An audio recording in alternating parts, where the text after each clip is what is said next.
one thing I want to mention about entrepreneurship is please take care of yourself. In business, in life, you will always face obstacles. If you're going to be upset, stressed about it, it's not going to change anything.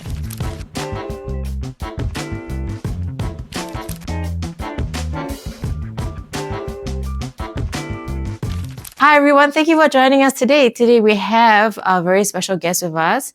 She is the CEO of JeweLuxe and Advocators Co. Hi Angela, welcome. Thank you, Lisa. Well, so today we'll just be finding out about your entrepreneurial journey and how you got into it, yeah. So how did you get into business? Frankly, it was not something that I planned to do when I was born. It was something that I had an inclination of what it is because my father is an entrepreneur. We have a good life, but it's not groundbreaking. It gives me this idea that maybe entrepreneurship is something that is for somebody who has a lot of balls and guts for it. I wanted to be, first of all, engineer. No, then changed my mind. I want to be a lawyer. Then, couldn't get the grades to make it to law school in Singapore. So I went into social science. And I think it was kind of serendipity and God's will, and I'm lucky because I have a real connection with it. To cut the story short, I was very into social science. And then when I graduated, I was very much into the different disciplines of communications, from PR to events. And from all the time I was trying out all different until I came to advertising. That's when I was in advertising, the adventure with the American agency gave me an inkling of how to run a business, manage projects, and take control and ownership. And that's when the first spark of enterprising came about.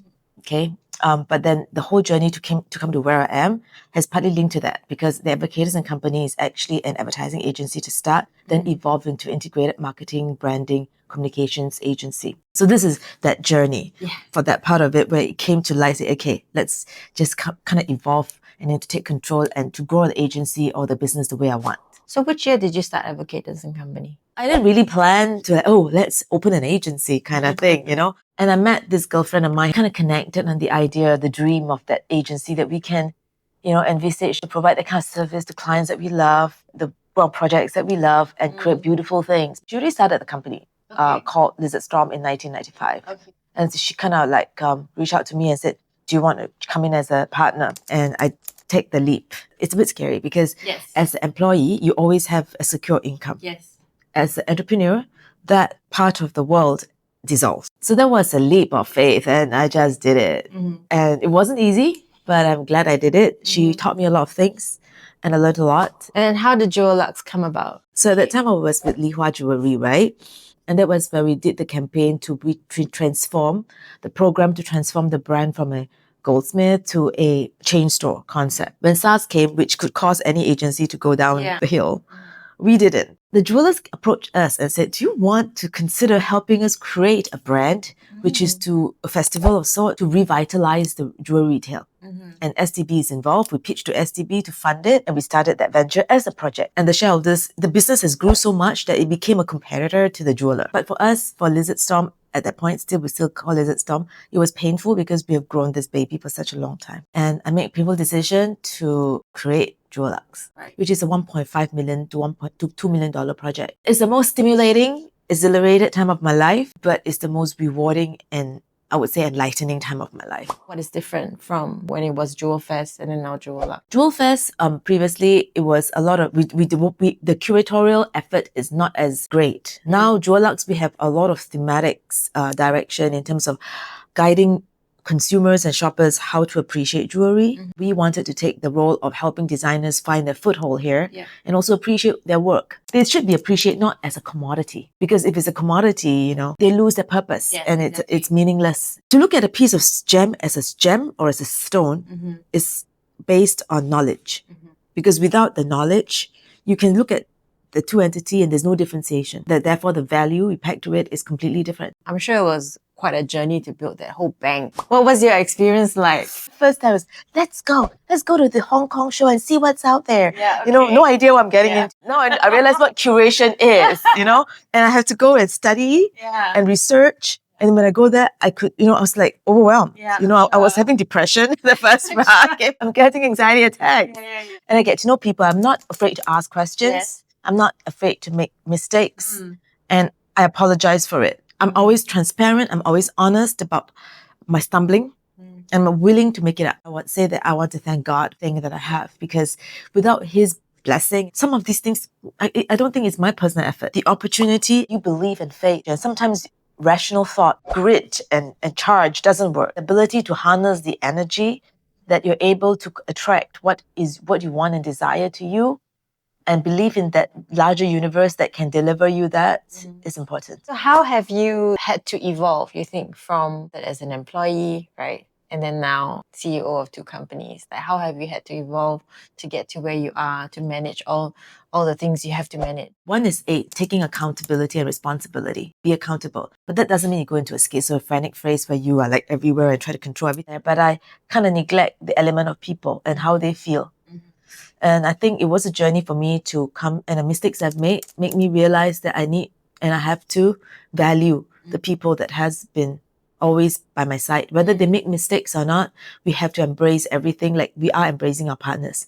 So your employees are supposedly your partners. So how do you ensure that they have ingrained with the same culture that you want in the company? I wouldn't say that I always did in the correct way, but I'm trying very hard to be the good person. And sometimes a sense of humor helps. You know, when you go hard on people, you need to be a sense of humor and the lovingness. Always stay in touch. Okay. So to me, my WIP, work in progress, I call it progress meeting. I don't call it like work in progress. Let's call it progress meeting. No more work, just progress it.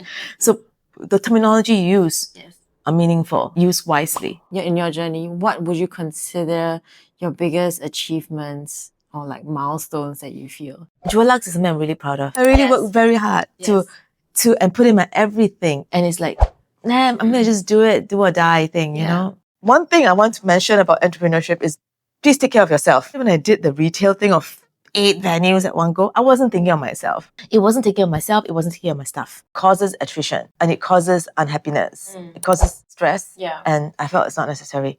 And then I decided, okay, we need to do something about it. It will never outgrow your style, because the intimate part about jewelry is that it defines you.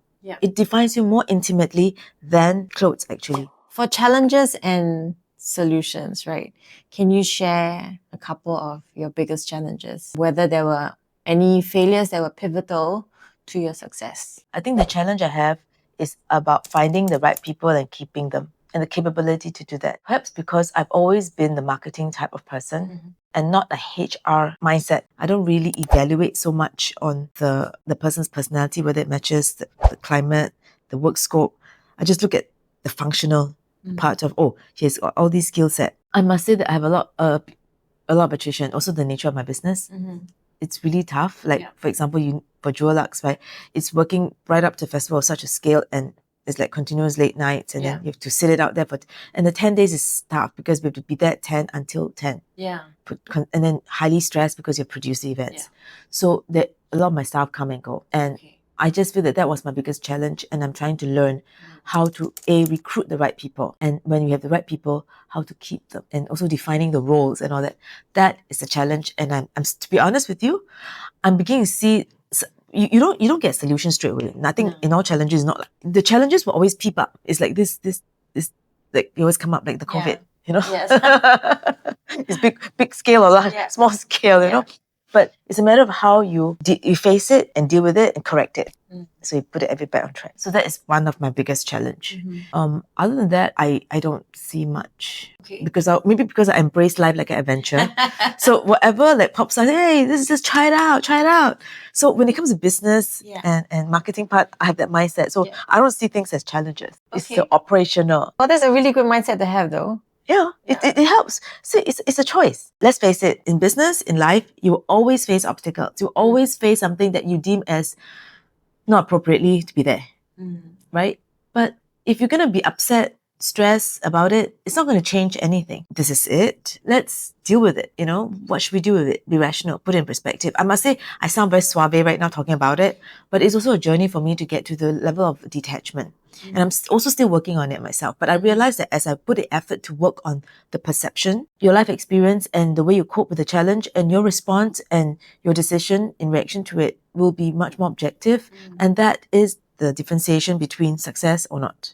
Because if we react with any emotions that are negative or mindset that comes from the darker emotion, then your decisions could be actually tainted by that. And you affect the energy that goes out and people's response to you. And it'll be a whole chain reaction of where you want to be. Your next steps and aspiration for your business, for yourself, A lot of the ladies, a lot of the shoppers are beginning to see the value of design, especially among the younger age group, age between 30 to about 60. The older age group of 60 and above will be too heart-drenched into the gemstone and price point value proposition. Whereas the younger generation are more interested in design, their identity, their statement, and affirmations. So I foresee a demand for designer jewelry, the value. You can tell because when you look at Christie and Sotheby's, the auction houses as a moderator of demand, there are a lot of designer pieces on auction right now versus the past. Because first you see gemstone, jade, fasa. But now you see a more carefully curated range of designer jewelry for auction. Okay, so that is an indicator of market expectations. The other part is also the American market. I foresee the Asian designers coming up to play in a global scenario. So that's number 2. And number 3, the concept of jewelry, luxury for every day will be rising. Not everybody understands how you can wear jewelry, even fine jewelry every day.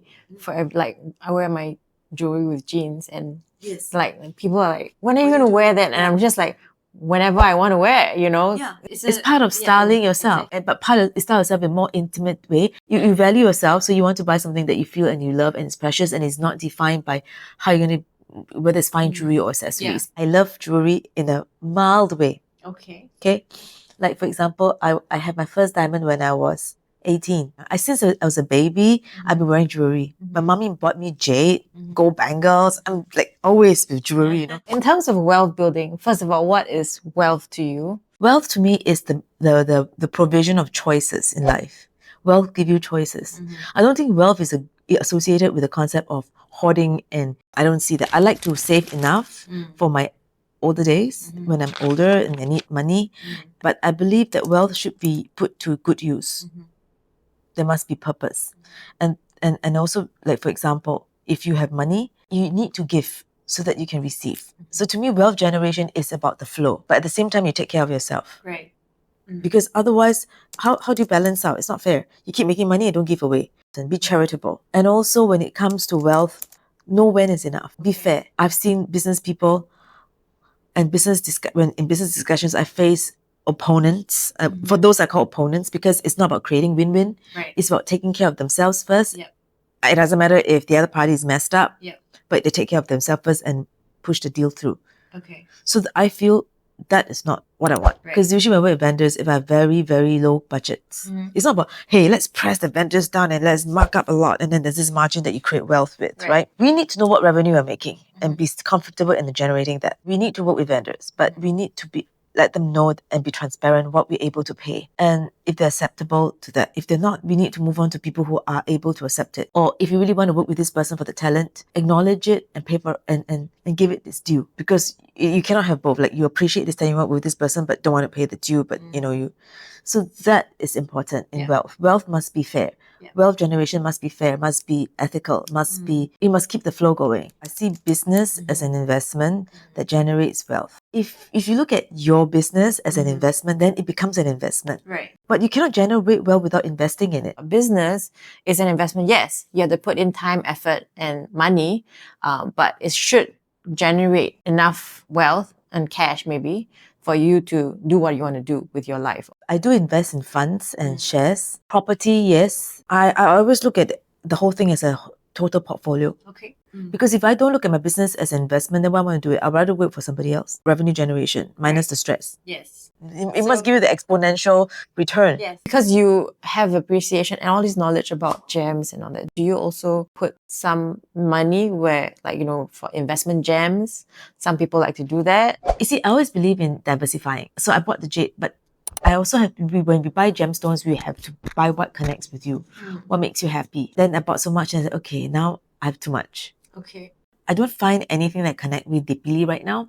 So I just let it be. I buy designer things. Like for example, I'm into collecting iconic designs. So now I just bought a very beautiful contemporary cameo jewelry from Amadeo. It's like the three angels or the three dancing angels. So it reminds me of the three dragons. Okay, yeah, the Game of Thrones, Yeah, okay. So, but mine is angels. But this huge statement like earrings that I find it so alluring. I love it. And then Paolo Cristalli is also what I'm collecting a lot. His jewelry. And the other one I'll be Marina B will be something I want to look at. So I go into certain cycles of collecting certain jewelry and style because I like to invest in my personal style. Yeah. As we grow older, we want it to be more defined about how we want to convey ourselves and our imagery of ourselves. Right. That's when jewelry to me is the part that differentiates full ensemble of who you are and the meaning you put behind. So anyway, thank you for your time and thank you for your sharing. Most insightful.